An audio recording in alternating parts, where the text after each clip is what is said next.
This video is brought to you by my new album entitled Dougal's Treats. It's full of hummable melodies, bluesy riffs and the occasional bit of virtuoso flashy stuff as well. If you enjoy bluesy rock guitar with memorable tunes and solos that wail like a banshee, then check out the links in the description. The premium version includes all of the tabs for each tune, videos and jam tracks as well. Thanks for listening, now on with the show.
Hello chaps, welcome once again to John Robson Guitar Tuition.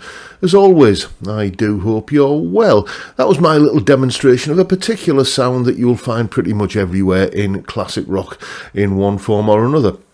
You know, from like Southern Rock, Lynyrd Skynyrd, Allman Brothers kind of thing, right the way through to ACDC, Bad Company, all that kind of stuff. You're going to find what I was using there in that little demonstration, as I say, in the work of all of those bands and plenty of others, and I thought I'd shine a little bit of a spotlight on it today. So here's a bit of information on what was going on. Here is the explanation. Okay, so that riff I was playing over had basically three chords in it: an A chord, a G chord, and a D chord, and then kind of settling back on the A again. I dressed it up a little bit with a couple of little runs like that, but essentially it was based on those three chords, A, G and D. So what key are we in? Well, many people's intuitive response would be saying, well, yeah, it sounds like it's in the key of A. Let's have a look at what notes are in the key of A though. We've got A, B, C sharp, D, E, F sharp, G sharp and A. That's an A major scale, which is the source of notes for anything in the key of A major. And you'll notice that we had a G sharp in there. That contradicts the G chord that's in the riff that we were playing. So you don't get G and G sharp together in the same key, basically. So which key does contain an A chord and also a G chord? Well, it's the key of D. I'm going to do a video that's coming out later on in the week about how to know what chords are in a key, so if this is a little bit hazy for you, then make sure you watch that video. But in the key of D, we've got a D chord, E minor, F sharp minor, G, A, B minor, a C sharp, minor 7 flat 5 or half diminished thing, and then back to a D chord again. And we number those chords 1, 2, 3, 4, 5, 6, 7, and back to 1 again. There we go. Right, so what we've done is we've taken some chords from the key of D, the A chord, the G chord and the D chord, and we've shifted the focus, we've shifted the limelight, if you were, from the D chord in the key of D to the A chord. And if you were paying attention just then, you'll know that the A chord is what we call the 5 chord in the key of D. When you do that, when you shift the focus away from the one chord to any of the other chords in the key, you're in a mode, and if the chord that you're shifting the focus to is chord 5, in this case the A chord, then you are in the Mixolydian mode. And that is indeed what that riff is based upon. It's based upon the A Mixolydian mode, or the key of D major refocused to kind of shine the light on the A chord. So how do we play over this then? Well, we've got an A major tonality. That's sort of very much the musical centre of gravity of what's going on. So the A major pentatonic, the notes of A, B, C sharp, E, F sharp, and A, B, C sharp, E, F sharp, A, and so on. That shape that you can see on screen there, that would be a pretty good place to start. And that would, if you were to use that as the main focus of what you're doing, it's going to give everything a slightly more kind of southern rock, country-ish kind of feel. If you wanted to, kind of steer it in a little bit more of a bluesy direction, then the minor pentatonic, A minor pentatonic, like this, that is the default response. Anytime you've got like anything where there's an A major tonality and you want to make it sound bluesy, play A minor.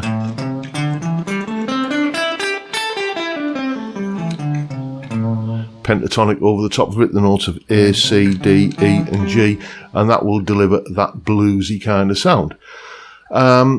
Now what happens if we combine the two? Well, we get this pattern here, which is just both of those two patterns we've just seen overlaid on top of each other, and this is often known as the hybrid scale. It goes like this.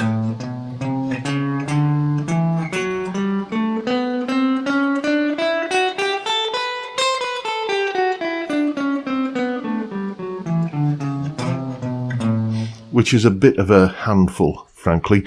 We tend not to play that as a scale. It's certainly not a scale I would recommend you would go away and, kind of practice with a metronome as part of your scale practice routine. It's just a case of that's what those two patterns look like when you overlay them on top of each other. So, for instance, you could take maybe the minor pentatonic and the major pentatonic, and you can start seeing where there are notes in common between the two, like this one, for example, and then this note is in the major pentatonic, this note is in the minor pentatonic, so that's a note from the minor pentatonic, that's a note from the minor pentatonic, that's a note from the major pentatonic, so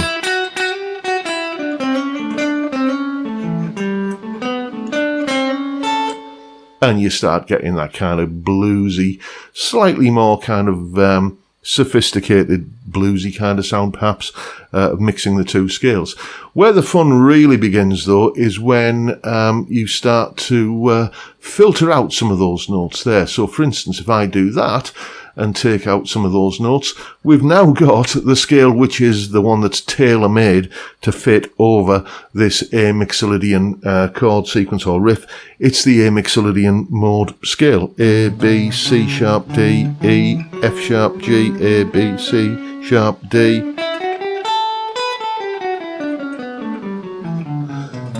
So, that's great for doing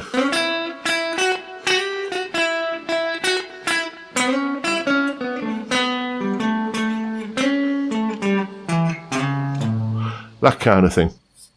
That's very much the Mixolydian mode. It's basically a D major scale, but we're thinking of it more biased towards the A major tonality.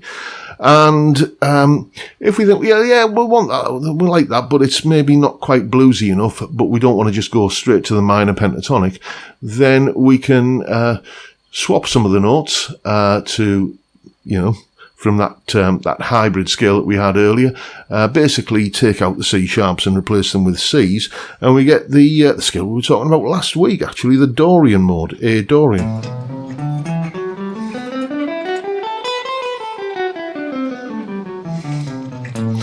Now, the Dorian mode is A, B, C, D, E, F sharp, G. The Mixolydian mode is A, B, C sharp, D, E, F sharp, G. So there's only one note difference between them, so it makes it easy to kind of slither around between the pair of them, which basically takes us back to that hybrid scale again. So what you've got here, you can play the major pentatonic, you can play the minor pentatonic. You can play a combination of the two.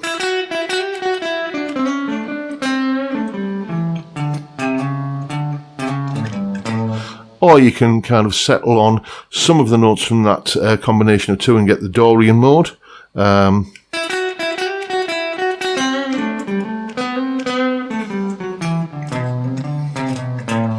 Or you can settle on a different combination of the notes from the two and get the Mixolydian mode.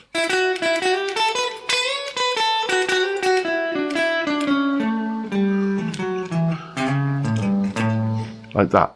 Those are all the options that you've got, and I would suspect that most people who are using, or playing over that kind of Mixolydian thing are just thinking in terms of major sounding blues licks. Like that, or minor sounding blues licks. Like that. Major pentatonic with a little bit of minor thrown in, minor pentatonic with a little bit of major thrown in. And by doing that, you're getting, all of this plethora of Mixolydian and Dorian stuff going on as well. So hopefully that's giving you some insight into what's going on. Basically, just make sure you know your pentatonic scales and mix them up, the minor and the major, and it will sound, very, very convincing in this setting. And now you know what to do. Go away and have some fun with it. Yes, indeed, the Mixolydian mode, it is, a huge pivotal part of what we call classic rock or blues rock or any associated genres. And that's basically what's going on with it. As always, you'll find a full tab for that piece of music at the top of the video in both Guitar Pro and PDF formats, along with a clip of me playing the track and jam track to play along with, and that little explanation you've just seen there. That's all up on my Patreon page. There's the address. Link in the description, as I'm sure you know by now. $3 or roughly £3 a month gets you access to all of these additional goodies and resources that go along with these YouTube videos, and of course a massive, humongous, heartfelt thank you to everyone who supports me in that or any of the other ways, all of which are down there in the description. And that's pretty much it for today, folks. Hope you've enjoyed the video, found it useful, informative and perhaps even entertaining, and if that's the case, please hit the subscribe button and the notification bell if you haven't already done so. And why not drop me a like as well while you're at it. And don't forget the live stream, of course, every Friday, 5 PM UK time, regular as clockwork. We just have a beer and a chat, basically. It's a great way to kick off the weekend on a Friday. I'd love to see you there if you can make it. But for now, I'll bid you all a good day and say thank you so much for watching. Thank you for your time. Look after yourselves, folks. Stay well, stay safe, and above all, stay sane. Bye for now.